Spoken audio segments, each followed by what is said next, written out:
Thanks for joining me and Ronit, who will be here in just a moment for poem number 35. Where I'm from, number 35. I hope everyone is doing well. I am doing well. I'm just inviting Ronit to join. And what are you all reading these days? Oh, it's doing a weird thing, Ronit.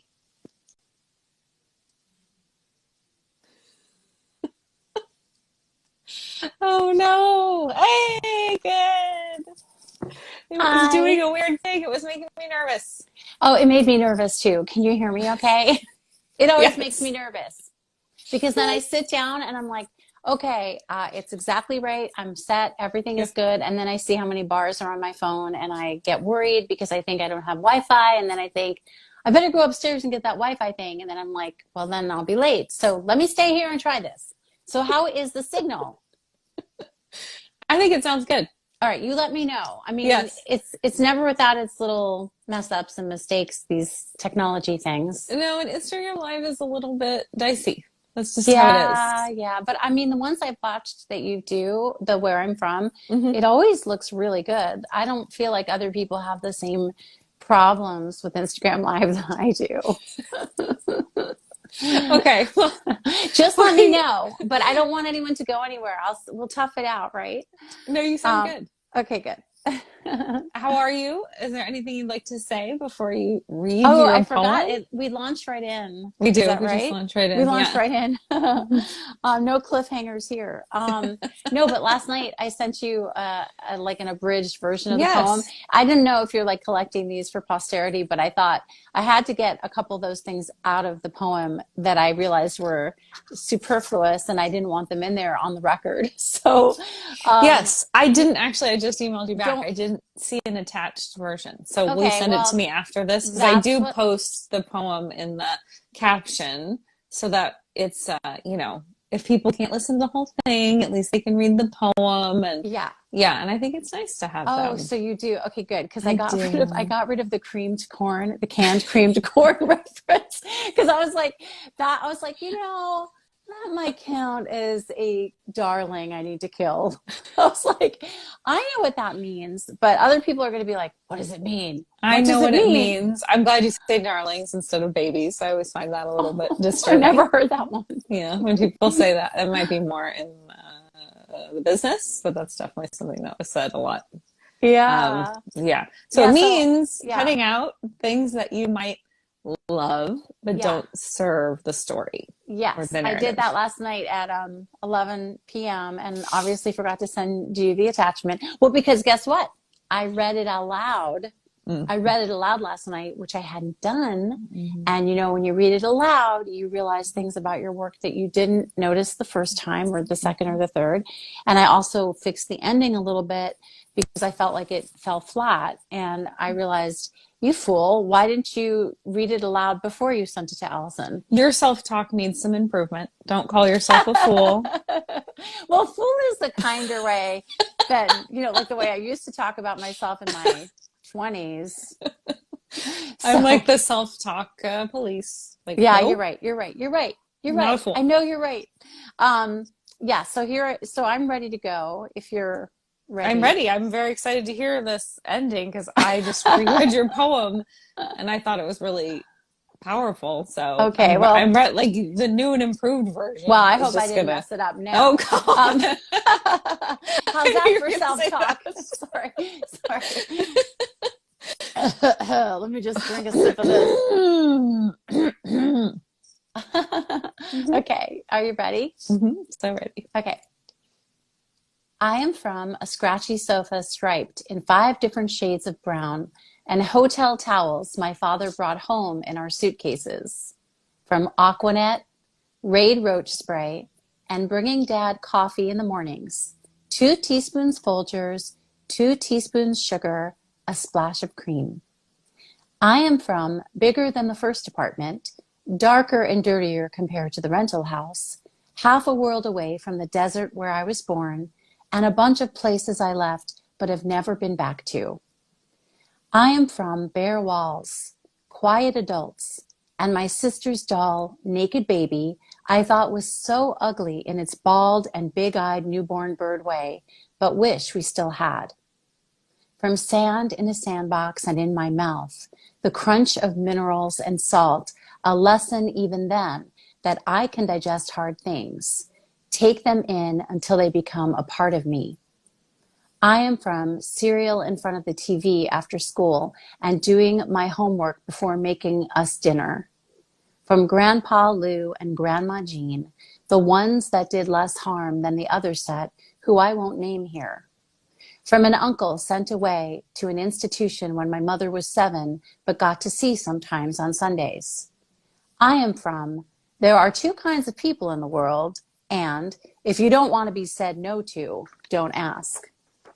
From World War II veterans and divorce, generational and Jewish trauma.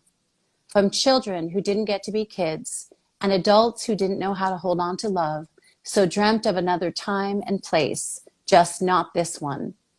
From Chinese restaurants on Sundays, bagel with schmears, rugelach, and, before she left, my mother's gingery tofu stir-fries and homemade manicotti bursting with ricotta. I am from breast cancer claiming Grandma Anita and bone cancer claiming Grandpa Lenny. From a great-grandfather I never met but have heard about because he was kind to my mother when her mother was not and never could be. From no dolls, toys, or baby clothes left, but dozens of photo albums I look at over and over again and try to read the faces of a family I hope to understand. Yay! So powerful. I So did powerful. Undiluted power. Um, Thank you. I love that ending because I also have looked at photos a lot in my life, and because you share so many photos on your social media and you tell such wonderful stories about those photos, and they trigger memories in you that you share with your followers. And so having that image of you looking at those photos, not just, for content, but also for your own understanding. Yeah. And they do strike me differently every time I look at them. I think I've posted 1 or 2 of those photos from Instagram over the last year or 2 more than once, just a couple of them. And I thought, well, this is different now than I thought like a year ago. And I sometimes I feel like if you really express what's going on for you, you can get the greatest caption for that moment. And I think that's all you have to do sometimes. This recent one I posted of my father looking at me through the bars of the children's house in Israel. I have posted that before, and it was more of sort of a saccharine post, or look at this, it was a children's house, there's my dad, yay. But this time I thought, no, when I look at this photo, I can feel, because I feel it now, and I also see it on my face as a baby, how ecstatic I was to see my father through the bars of that children's house, but also that longing and pining to get closer, which of course encapsulates so much of what people go through, especially in families. Yeah. And also that sort of idealistic, like I thought those ideas like kibbutz or commune living sounded more appealing until I had children and thought, how would you do that? How would you leave? Yeah, it takes a village, and I get all that, and that's great, but that's like not the way. I wouldn't have been comfortable doing it. I mean, I have a friend, we have a friend, I think you and I have a friend in common from our writing community here, who first read about it and the communal child raising on the kibbutz in Israel and said, I really could have used that. I really, really could have used that with her kids and all the stuff that they faced.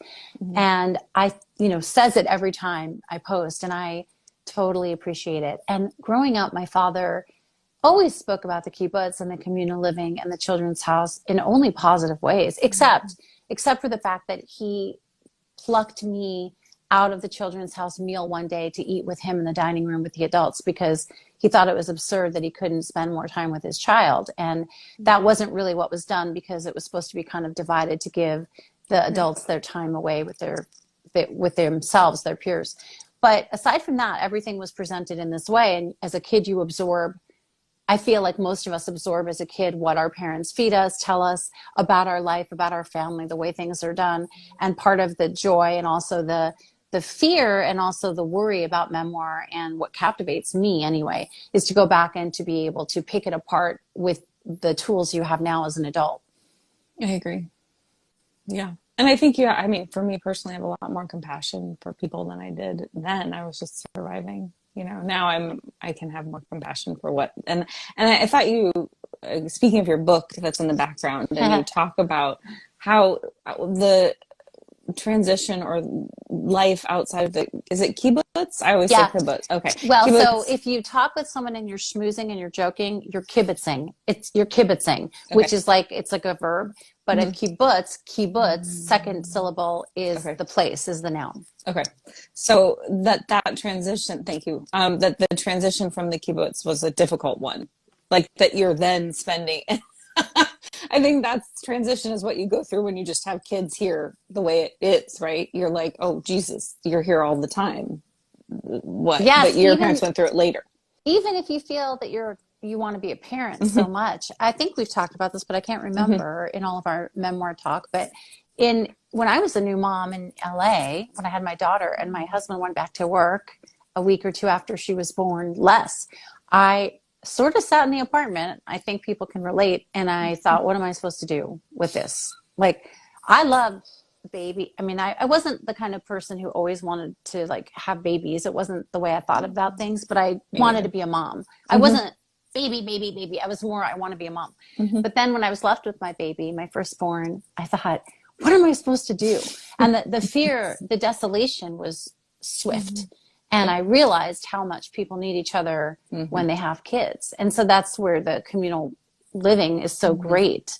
But the loss of, it's the whole big ball of all the things. So, and this piece, I think you can tell, spent a lot more time in my stateside growing up years. I spent a lot more time with my New York family roots and my Jewish New York.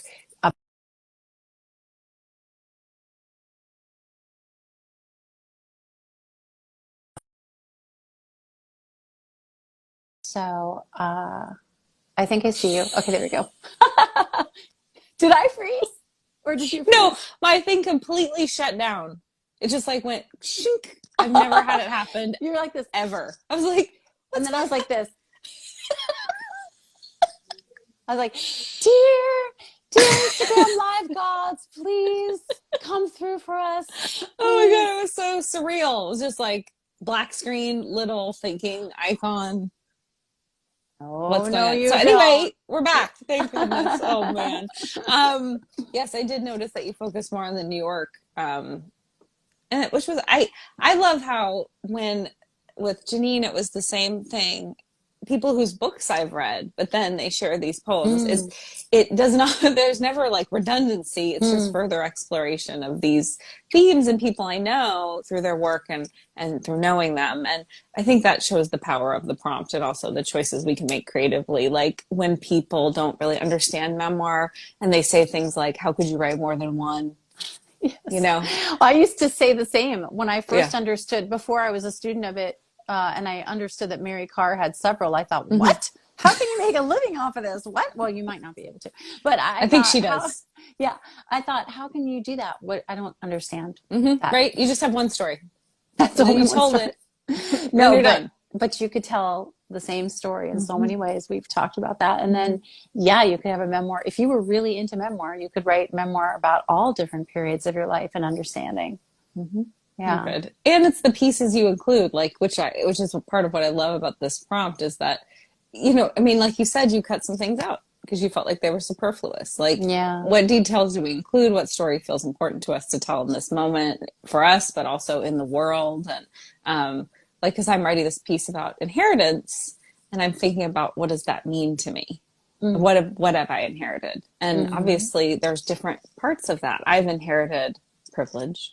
I've inherited money, but what else, and thinking about that notion, very different than if I'd thought about that word 10 years ago, 20 years ago. Yes.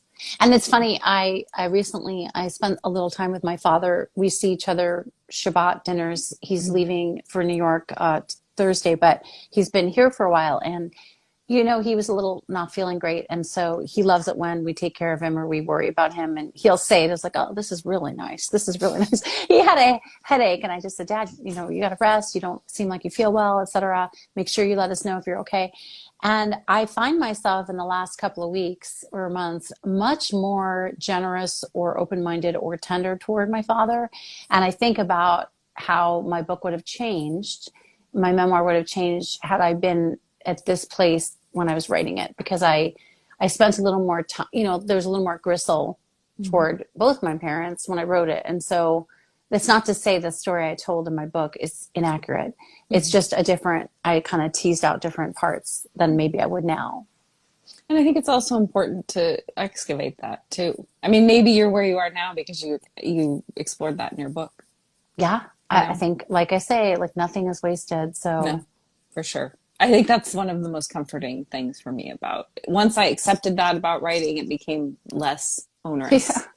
Yeah. It was like, oh, okay, nothing like it doesn't have to be used now, or it doesn't even need to show up anywhere, but it's still not wasted. It's still important to me. I even feel that way these days about, I don't know how you feel about this, but I feel when I watch TV, which I don't do a ton, but more lately, or a movie and go to an art exhibit occasionally, I do feel like it's all going into the mix. It's all, because if I'm, we're watching a show and I'm sort of thinking about the plot, and even if it's a silly show or if it's a really dramatic show, I'm kind of thinking about the signals that the script is showing me as a listener, as a reader to watch, and a watcher, a viewer, to pick up on these clues. And then that's helping me piece together story.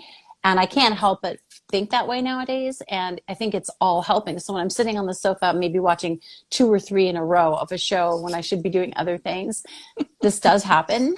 I think, well, that's okay. Like it's going into the mill, I'm going to grind it up. Yeah. It's storytelling. For sure. I know. I went to film school, so obviously I agree. I watched movies, so many movies, hundreds of movies. And it does definitely, it's very present in the way that I write. I think a lot about, beginning, middle, and ends, and planting and payoff, and, and that's just how I think now. And I don't think that's a bad thing, So what was your experience writing this poem, Ronit? That's always my question. Yeah. But as always, we talk about a bunch of other things, and then we get back to the question. Yeah. First I was trying to chase down the template because I am a very by the book person. And I saw like a couple of different versions. And then I saw one, I thought, I must stick to this exactly. And then I would compare it to other ones I'd seen online. And I thought, well, they're not sticking to it exactly. And so then I wrote to you and I said, can I stray? And you said yes. And I was so happy, but I still felt a little like I was cheating, which you assured me I could play, right? Yes, definitely. It's like a leaping off place, right? Yes. It's a prompt, right? Yeah. It's supposed to prompt you. It's not supposed to chain you. I loved it. And I felt there are parts of it that I would love to use in different poems or different essays, sections that I discovered. I finally was able to sort of understand what that sand in my mouth thing is, because I thought that was beautiful. Ronit. Oh, thank you. Thank you. I also ate sand, and I thought, oh, wow. So that means I can also digest hard things. I love that framing. Yeah, well, I used to eat sand, and as a child, and I remembered one of my few memories from the kibbutz, authentic memories, is the sensation of, crunching it in my teeth, and also the taste of it, and just that feeling. And I loved it actually, but I think it's because I was always hungry and wanted to eat a lot of things. I don't think I had like pica or, pica or anything, but although I did wonder.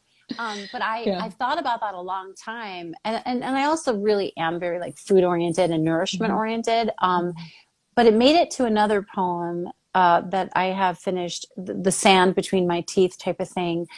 But this was, I thought, what am I trying to say here? And so I'm happy that I came upon that connection. And it happened in a way that didn't take too much out of me to do, but was a really satisfying understanding of what I was trying to convey, and because you're supposed to use natural environment in the poem, and I am not a natural environment person as much, just because I was such an apartment dweller, and I do like hiking, and I love animals. If it was animal stuff, I would be all over it. But when it comes to flora, I feel like an outsider a little bit. And so it's harder for me to reference things that were from the natural world, because my natural world for my formative years were, brick buildings and concrete and cockroaches, like really. So I didn't, yeah. So Right. for me, I had to go back to the kibbutz for that. Mm-hmm. But yeah, that was something that I loved doing. And then I was hesitant about my grandparents, but I was satisfied with the way I referred to two that gave something to my family that I am happy about, and the two remain unnamed. And I also really wanted to talk about my uncle who was institutionalized. And that is one of those foggy family stories that there aren't a lot of hard facts about, but corroboration from two family members and memories of visiting him. And it's murky because we lost my grandmother a long time ago. And there were reasons why he was there, violence and behavior, but also lots of misunderstandings and inability to take care of a child the way they needed to be taken care of. And so it breaks my heart about that family member. And I think the legacy has been long. And in fact, I was just talking with my mom last night about this uncle because she had an update, and Oh my goodness. All of a sudden, I can't hear you. Ronit, I can't hear you. Can you hear me? It's like I can't hear you at all. It's like you went totally mute. Can other people hear Ronit? Oh, my phone. Oh, no, you're saying good stuff. Can other people hear Ronit? Tria, are you still here? Or Eric? Or can you all hear Ronit? Is it me? Huh. No one's responding, so I don't know if they can hear you or if it's me. Lord, no, he can't hear you. So it's not just me. Yeah. It's weird because it's completely can't hear you at all. It's not like interference, it's complete silence.